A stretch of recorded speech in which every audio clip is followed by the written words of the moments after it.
Good morning students plus two class. अज आप accounts का first chapter accounting for partnership firm fundamentals start करन लगे हाँ। पार्टनरशिप बारे रजे आप 11th क्लास की बिजनेस स्टडीज़ दे विच पढ़िया सीगा। बस मैं उहदा थोड़ा एक ओवरव्यू इस वीडियो दे विच देवांगी। ठीक है बेटा। Partnership firm fundamentals. ठीक है। पार्टनरशिप की होंगी है बेटा थोड़ा पता ही है। पार्टनरशिप फर्म की है एक एसोसीएशन है किन्ना दी टू और मोर परसनस की। जो दो या दो तो वध परसनस इकट्ठे होकर कोई लीगल बिजनेस नू स्टार्ट करना चाहते हैं तो प्रॉफिट एंड लॉस नू शेयर करना चाहते हैं तो उन्होंने आप की नाम देने बेटा पार्टनरशिप फर्म का। थोड़ा मैं दसी सी ना पहला भी आप +1 के पढ़िया सीगा। ठीक है। ये परसनस जेड़े इकट्ठे होके पर दो या दो तो वध परसनस होन।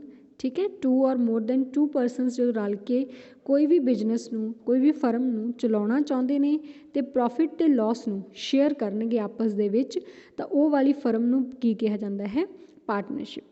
ठीक है बेटा। हुण ये पार्टनरशिप नू चलाउण दे लई एक एक्ट बनिया बेटा पार्टनरशिप एक्ट 1932। ठीक है। उन्होंने डेफिनेशन दी है कि term partnership is the relation between two और मोर परसनस हु हैव एग्रीड मतलब दो या दो तो वध परसनस जेड़े एग्री करते हैं कि असी बिजनेस नू चलावांगे चाहे सारे चलाउण चाहे उन्हां चों कुछ चलाउण। ठीक है। तो वह प्रॉफिट ते लॉस नू शेयर करने वास्ते एग्री होणगे तो वो वाली फर्म नू की नाम दिता जांदा बेटा पार्टनरशिप कहा जांदा गा। ठीक है। इहदा सैक्शन किहड़ा बेटा सैक्शन 4 किहड़े एक्ट के अंडर पार्टनरशिप एक्ट 1932 के अंडर। ठीक है। उस तो बाद नैक्सट टॉपिक आंदा बेटा एलीमेंट्स। ठीक है। पार्टनरशिप नू बनाउण दे लई किहड़े एलीमेंट्स होने चाहिए ने एसेंशियल्स। सब तो पहला एटलीस्ट 2 परसनस पार्टनरशिप दे विच घट्टो घट्ट किन्ने परसन होने चाहिए ने 2। ठीक है। वध तो वध बेटा 50 होने चाहिए ने। उस तो बाद आ गया एग्रीमेंट समझौता। पार्टनरशिप फर्म दे विच एग्रीमेंट होएगा समझौता होएगा चाहे वह बोल के होवे औरल चाहे वह रिटन होवे ताकि इन फ्यूचर प्रॉफिट दी या लॉस दी शेयर करने की कोई गलबात होवे तो तुहाडे कोल एक प्रूफ होना चाहिए भी साडा स्टार्टिंग दे विच एग्रीमेंट की होया सी। क्लीयर। फिर जे पार्टनर्स ने इकट्ठे होकर बिजनेस करना तो बिजनेस लीगल होना चाहिए गा। हुण ये हैगा कि पार्टनर कहण भी असी समगलिंग का काम करना है असी ड्रग्स बनाने का काम करना है। नो पार्टनर्स उही बिजनेस चलान का एग्रीमेंट करनगे जिहड़ा लॉफुली होएगा लीगल होएगा। ठीक है बेटा। नैक्सट टॉपिक आंदा बेटा प्रॉफिट शेयरिंग। ठीक है। हुण एग्रीमेंट तो होए गई हुण ये तो है नहीं भी पार्टनर्स कह देंगे भी असी कला प्रॉफिट ही शेयर करांगे भी लॉस असी शेयर नहीं करांगे। नहीं जे पार्टनर प्रॉफिट शेयर करने के लिए एग्री है तो लॉस भी वो आपस में शेयर करनगे। ठीक है बेटा। वो पहले ही रेशो डिसाइड कर लेंगे भी किस रेशो के विच प्रॉफिट ते लॉस नू शेयर करनगे। नैक्सट बेटा आ गया म्यूचुअल एजेंसी। म्यूचुअल एजेंसी का मतलब हुंदा मतलब ये देखो म्यूचुअल एजेंसी रिलेशनशिप हुंदा which means each partner is both an agent and principal. हर एक पार्टनर एजेंट भी होएगा तो प्रिंसीपल भी होएगा। ठीक है ना। देखो बेटा कहते म्यूचुअल एजेंसी कहते there should be a mutual agency relationship among partners के विचकार एक म्यूचुअल एजेंसी रिलेशनशिप होएगा। इसका मतलब कि हर एक पार्टनर एजेंट भी होएगा प्रिंसीपल भी होएगा। ठीक है बेटा कि कोई हर एक पार्टनर एक्ट के दौरान मतलब जोड़ा भी एक्ट बनया वो एक्ट ने हर एक पार्टनर नू एक पार्टनरशिप फॉर्म के विच बाइंड करके रखता गा। ठीक है बेटा। नैक्सट बेटा आ गया नंबर ऑफ पार्टनर्स। घट तो घट पार्टनर चाहिए ने फर्म चलाने के लिए 2। ठीक है। वध तो वध जे तुसी बैंक चलाना गा पार्टनर्स ने इकट्ठा होकर बैंक नू चलाना गा तो फिर वध तो वध 10 परसन होने चाहिए 10 तो वध नहीं होने चाहिए। जे कोई होर फर्म चलानी है फिर वध तो वध 20 परसनस जिहड़े आ वो होने चाहिए ने बेटा।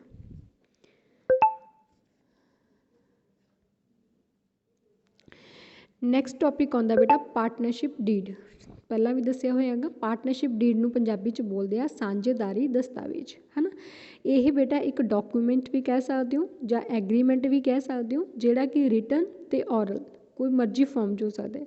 ਰਿਟਨ ਵੀ ਹੋ ਸਕਦਾ, ਲਿਖਤੀ ਰੂਪ 'ਚ ਵੀ ਹੋ ਸਕਦਾ, ਔਰਲ ਬੋਲ ਕੇ ਵੀ ਹੋ ਸਕਦਾ। ਪਰ ਜੇ ਤੁਸੀਂ ਲਾਅ ਦੀ ਮੰਨੋ ਤਾਂ ਲਾਅ ਜਿਹੜਾ ਗਾ ਉਹ ਔਰਲ ਨੂੰ ਨਹੀਂ, ਉਹ ਰਿਟਨ ਨੂੰ ਜ਼ਿਆਦਾ ਪ੍ਰੈਫਰੈਂਸ ਦਿੰਦਾ ਗਾ। ਜੇਕਰ ਤੁਸੀਂ ਰਿਟਨ ਐਗਰੀਮੈਂਟ ਨਹੀਂ ਕਰਦੇ ਤਾਂ ਉਹ ਇਹ ਮੰਨਣਗੇ ਕਿ ਤੁਸੀਂ ਕੋਈ ਵੀ ਐਗਰੀਮੈਂਟ ਮਤਲਬ ਕੋਈ ਵੀ ਐਗਰੀਮੈਂਟ ਨਹੀਂ ਕੀਤਾ, ਦੇयर is absence of partnership deed, ਉਹ ਇਹ ਮੰਨੇਗੀ।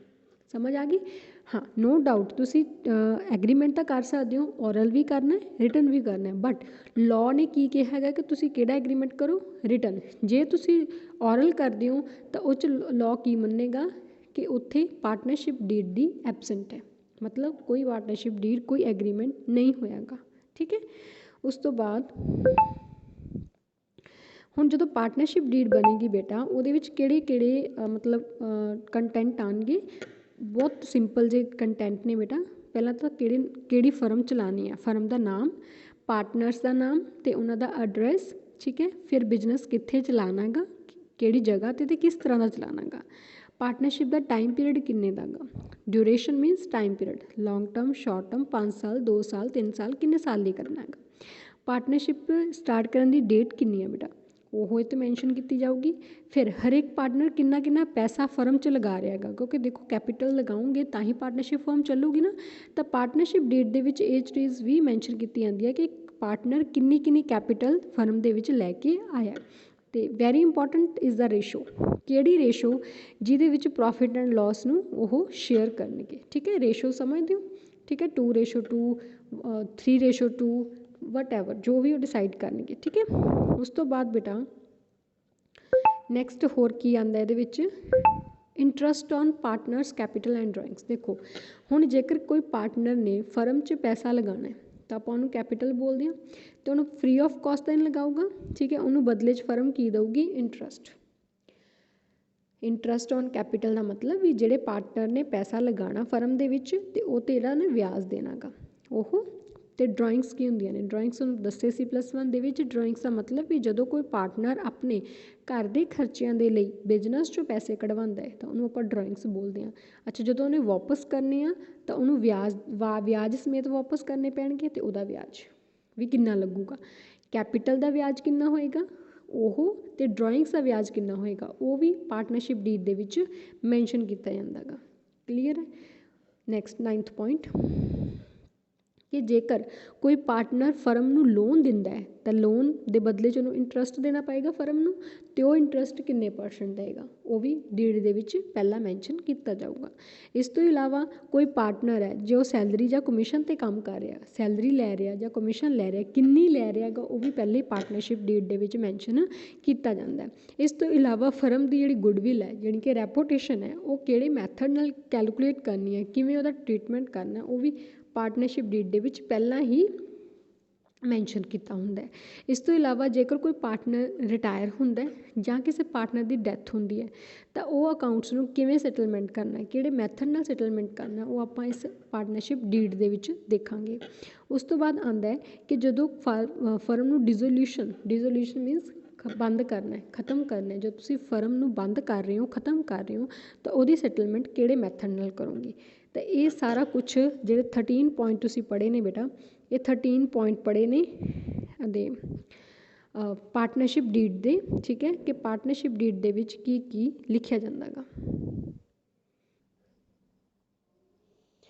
ਹਾਂਜੀ ਬੇਟਾ, ਨੈਕਸਟ ਟੋਪਿਕ ਆਉਂਦਾ ਹੈ rules in absent of partnership deed. ਹੁਣ ਉਹੀ ਗੱਲ ਆ ਗਈ, ਜਿੱਥੇ ਤੁਸੀਂ ਔਰਲ ਜਾਂ ਪਾਰਟਨਰਸ਼ਿਪ ਡੀਡ ਨਹੀਂ ਬਣਾਉਣੇਗੇ ਤਾਂ ਉਸ ਵਿੱਚ ਕੁਛ ਕੁ ਰੂਲਸ ਨੇ ਰਚੇ। ਉਹ ਕਿਹੜੇ ਕਿਹੜੇ ਰੂਲ ਨੇ, ਵੈਰੀ ਇੰਪੋਰਟੈਂਟ ਟੋਪਿਕ ਹੈ ਬੇਟਾ। ਮੈਂ ਕਲਾਸ ਵਿੱਚ ਵੀ ਕਰਵਾਇਆ ਸੀ, ਮੈਂ ਦੁਬਾਰਾ ਫਿਰ ਰਿਪੀਟ ਕਰ ਰਹੀ ਹਾਂ, ਧਿਆਨ ਨਾਲ ਸੁਣਿਓ। ਹਾਂਜੀ, ਰੂਲਸ ਕੀ ਨੇ ਕਿ ਜੇਕਰ ਪਾਰਟਨਰਸ ਨੇ ਪਾਰਟਨਰਸ਼ਿਪ ਡੀਡ ਨਹੀਂ ਬਣਾਏਗੀ ਜਾਂ ਉਹਨਾਂ ਨੇ ਔਰਲ ਬਣਾਈ ਆ ਤਾਂ ਉਸ ਕੇਸ ਦੇ ਵਿੱਚ ਕੀ ਕੀ ਹੋਏਗਾ। ਇੱਕ ਤਾਂ ਉਹ ਪ੍ਰੋਫਿਟ ਅਤੇ ਸ਼ੇਅਰ ਨੂੰ, ਪ੍ਰੋਫਿਟ ਐਂਡ ਲੋਸ ਨੂੰ ਇਕੁਅਲੀ ਸ਼ੇਅਰ ਕਰਨਗੇ, ਬਰਾਬਰ ਬਰਾਬਰ।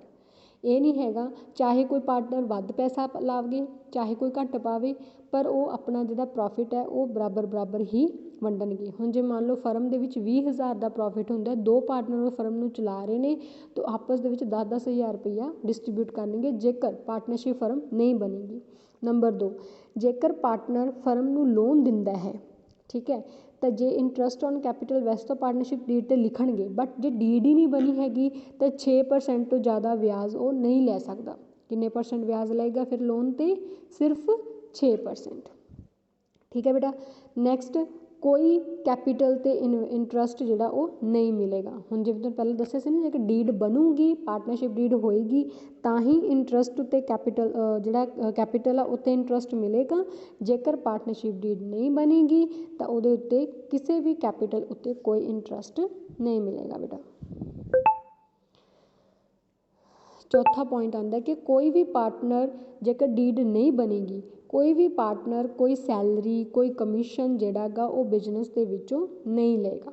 किसी तरह की कोई भी रेमूनरेशन जिहड़ी आ पार्टनर नहीं ले सकदा, ना ही वो दावा कर सकदा गा। ते लास्ट विच रूल ये हैगा कि जेकर कोई पार्टनर ड्राइंग्स का मतलब अपने घरेलू खर्चों के लिए पैसे फर्म चों कढवा भी लैंदा तो उहदे उत्ते भी उन्होंने कोई ब्याज नहीं देना गा, जेकर पार्टनरशिप डीड नहीं बनेगी।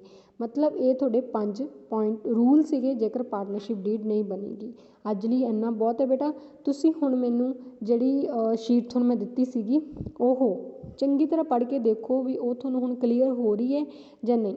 जे नहीं हो रही तो तुसीं मैनूं क्वेश्चन जिहड़े ने वो सेंड करने हैं। ठीक है बेटा, अपनी प्रॉब्लम्स अपने डाउट्स मैनूं सेंड करने हैं।